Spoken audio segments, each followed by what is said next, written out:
You've Well, got dude, there's been how much you have no edge value- rushers right now. You have no edge That's rushers. true. You have How much value though of contracts have the Eagles defense that's left signed? Remember when we built the defense that left? Let's see. I mean, Here, that's a Zander. So wait a second. It's a top paid defense in football. All the guys that have left. Okay, watch this. Josh Sweat contract. Okay, Josh Sweat's contract. 4 years, $76 million. There's 76.4. Milton Williams deal. Watch, and I'm just going to do the big ones. Milton Williams. This is the last 2 years. 104. There's 180 million. Let's do fucking Jaelan Phillips' contract. Here, these are just three guys. And only do. Watch this. Jaelan Phillips. 120. There's 300,000. There's $300 million. Three players that have left the Philadelphia Eagles in the three players. Dude, you signed $1 billion with the players. Have walked out your building. $1 billion in players. Here's what the Eagles are putting out about. Yeah, it's insane. That's quite the talent on the team, right, Sills? No. That's the talent. What? That's the talent that's left. Okay. Well, is there no talent left on defense? You think Jalen Carter's a good player? Wait, why do you think Jalen Carter's getting 35, don't you? No. Here's what no. I got you. What you're gonna do is do this. You're gonna sacrifice the unit for four guys. Well, I mean, in theory, based on what you just said, you would have had to sacrifice it for those four guys if you chose those four. You didn't sacrifice anybody on offense. Everyone's well paid except for two spots. The third wideout and the right guard. They signed those contracts first, and it's naturally harder to move on from a massive contract like that than it is a draft pick. I'm just trying to keep fair here. I'm just kind of keep the ball. Once this defense gets paid, watch, you're probably going to see it be different. What I think they need is a better balance. What I don't think you need is I don't think you need an offense that you can't make changes because everybody's paid and a defense where nobody's paid. Okay. Let me ask you this then. I'm going to do a Hugh Douglas on you here. Don't you think having a defense in today's NFL is a luxury and you need the offense to be paid, not the defense? What defense in the NFL is paid highly, more so than their offense? That's a championship team. I don't know. I'd have to look. So you're gonna pay your defense more than your offense in the next couple of years? No, I don't think that. That's why I said balance. Okay. That's why I said balance. I mean, if you have 350, or 300 million a cap or 320 by the time next year rolls around, I mean, I'd like to see, even split. Pay Jalen Carter, Jordan Davis, Zach Bond, Cooper and Quinion. That's probably $150 million. There's half your cap. That makes perfect sense. You're going to have to fill in around him. You're going to have to live with some big shows where he rips you for letting guys walk. All right. But get your core, establish your core. Same thing on offense. And that's your squad. Build it out from that. I never thought it was a great move to have everybody on offense paid and nobody on defense paid because the same thing we just said. You let 8 guys on defense go and nobody on offense go. The cap's top heavy. That's what happens when you do that. Exactly. So what they put out about Dalton? I'll read it to you. Here's John tweeted this. My understanding is that the Andy Dalton trade is not related to anything Tanner McKee. Eagles always value the quarterback room more than most, as evidenced by the Sam Howell trade last season. McKee is entering the final year of his rookie deal, so there is added flexibility in case a significant offer develops. Sounds like what your boy Big Z said. Well, wait a minute. I thought they might trade him. Maybe they won't. Well, wait a minute, though. First, they're saying, not John, first they're saying it has no relevance, but if an offer comes, because we may be preparing to move him, we have Andy Dalton as a backup. So which is it? Are you gonna sign the guy? Well, it's both. Why can't it be both? It can. Yeah, because like if you, for example, if you don't have Dalton it could be both. And you draft a quarterback in round 5, you're probably not going to feel good about trading Tanner because the round 5 guy, I don't know. I mean, Kyle McCord didn't even make the team last year. Guy's somewhere else now. I think he's in Green Bay or something. So I think this gives you, okay, if somebody's going to come calling for Tanner, it's a little easier for me to pull that trigger knowing I have Andy Dalton to slide right in as the quarterback too. So that's how I think I see it, but we'll see.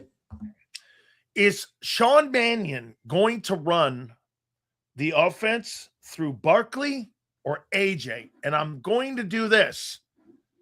I'm gonna not have Jalen Hurts' name in this. Is it going to go through Barkley, or is that offense going to go through AJ if he's here? I think Barkley. Okay. Something I don't think is being talked about enough still this summer is we talked about the offense and the version of Jalen Hurts and AJ Brown and Devontae Smith and Dallas Goedert. Does anybody know what Saquon Barkley is going to be this year? No. Anybody have any concerns that Saquon Barkley's aging, and might not be the same back?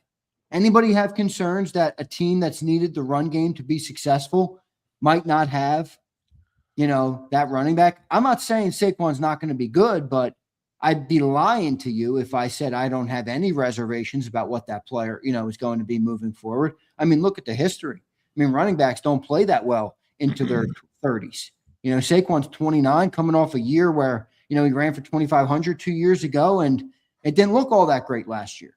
He led the league, I think, in negative yard rushing attempts. Think about that. Crazy. Now that's offensive line Especially too. But coming off of 24. So I wouldn't say I'm overly concerned about it, but I do think it's one of the stories of the offseason that I don't think has gotten enough conversation because I don't exactly know what Saquon's going to be. And Hart, I appreciate this comment. He says, explain Derrick Henry. Well, Hart, why don't you go on Google? Ready? Type in Derrick Henry.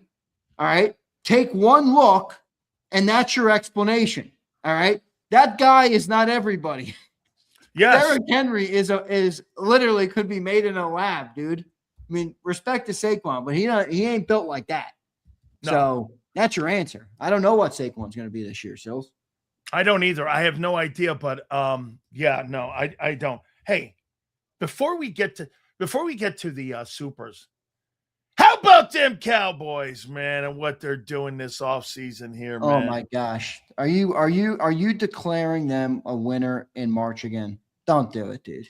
Again, I've never they've done some solid things, but all right, let's let it lay here, okay?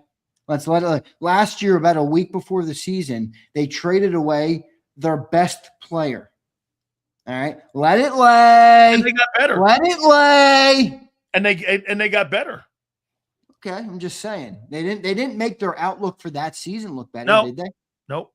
If you trade, okay, wait, I got one here for you, Hoss. Before we go to the supers here, so if they trade AJ Brown, if they trade Michael Parsons away, and they took a step back to get better, and you trade AJ Brown away to make a step back and get better, aren't you in the same position offensively that they were defensively? Yeah, but we didn't do it yet. Oh, it's happening. Oh, bull! We don't. Let's see. Says who? The greatness of Big Sills. The greatness of John McMullen. Boy, yeah, you and him are in the same category. I don't give a rat's ass. Okay, we got a couple minutes. AJ Brown's gone yet. I think there's smoke, but I'm not sold he's gone. We got a couple minutes here. Let's read these supers here. Yeah, that's Rebel. Marshall says, "Stop your shit, Zander. Tanner is not better than Dalton." I think Tanner's going to be the number 2, dude. I do too. I think Tanner's going to be the 2. Yep. When we trade McKee, Pumper, your goofy ass is included in the deal. That's pretty funny. Big Fish says, "Sup, Zander, sup, Sills. Told you Tanner is gone this morning."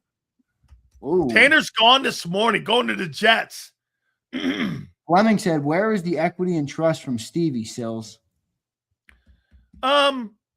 Trading Stevie. What do you mean? I don't know what Fleming's saying. Yeah, I don't. Marshall says, "You guys are right. That's the problem. AJ does not like or respect Sirianni." Now y'all talking. I knew Big Marsh would love that topic. Big Marsh says again, because it's not Nick's scheme that's successful. It's the talent on the team. Nick is a stooge. Yeah, but that's there you go, Marsh. Yeah, but Sills. Did Jimmy Johnson win Super Bowls because Jimmy Johnson was a good coach? Or did Jimmy Johnson win Super Bowls because he had Troy Aikman, fucking Emmitt Smith, Michael Irvin and a stacked O-line. Come on. Well, he picked all those guys. I don't give a rat's ass. It's still the talent on the field. He picked all the well, dude, he did everything. I know, but that doesn't change the answer to the what coaches. he's saying. He picked the talent. He did everything. You That's know what a Nick different is? topic than what You know Mark what is Nick saying. is? He's a doorman at a strip club. That's a successful doorman. Leon says, tell Mark to unblock me. Not going to lie, it made me mad. Whoa. Leon, you can take that up with Holmes himself. He's on the show now. By the way, from now on, if you guys have questions for these guys, we're gonna ask. You got to institute a minimum, or else you'll have $2 idiots bogging down the segment. Yeah. Well, yeah. Super chats. If you guys want $10 minimum.